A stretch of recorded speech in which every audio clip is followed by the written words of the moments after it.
Assalamualaikum warahmatullahi wabarakatuh. Perkenalkan, nama saya Reski Amelia Putri. Saya dari kelas A, Agroindustri. NIM saya 16.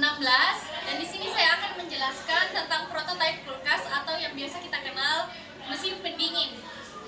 Nah, di sini itu ada yang namanya refrigeran atau alatnya, sedangkan alatnya itu refrigerator, sedangkan zat pendinginnya itu ada yang disebut refrigeran. Refrigeran itu ada yang namanya zat pendingin atau yang biasa dikenal freon. Nah, di sini freon berada di bagian pertama, yaitu kompresor. Kompresor itu fungsinya menaikkan tekanan freon sehingga freon dapat dialirkan melalui pipa yang ada. Kemudian setelah dari kompresor, freon dialirkan melalui pipa seperti ini, kemudian naik ke bagian kondensor.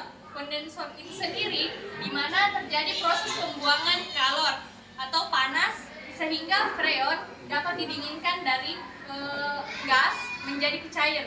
Kemudian setelah dari kondensor, freon masuk ke penyaringan. Di bagian ini penyaringan, di mana freon berubah kembali dari cair menjadi gas. Kemudian masuk ke bagian pipa kapiler. Pipa kapiler itu kemudian naik di bagian ini,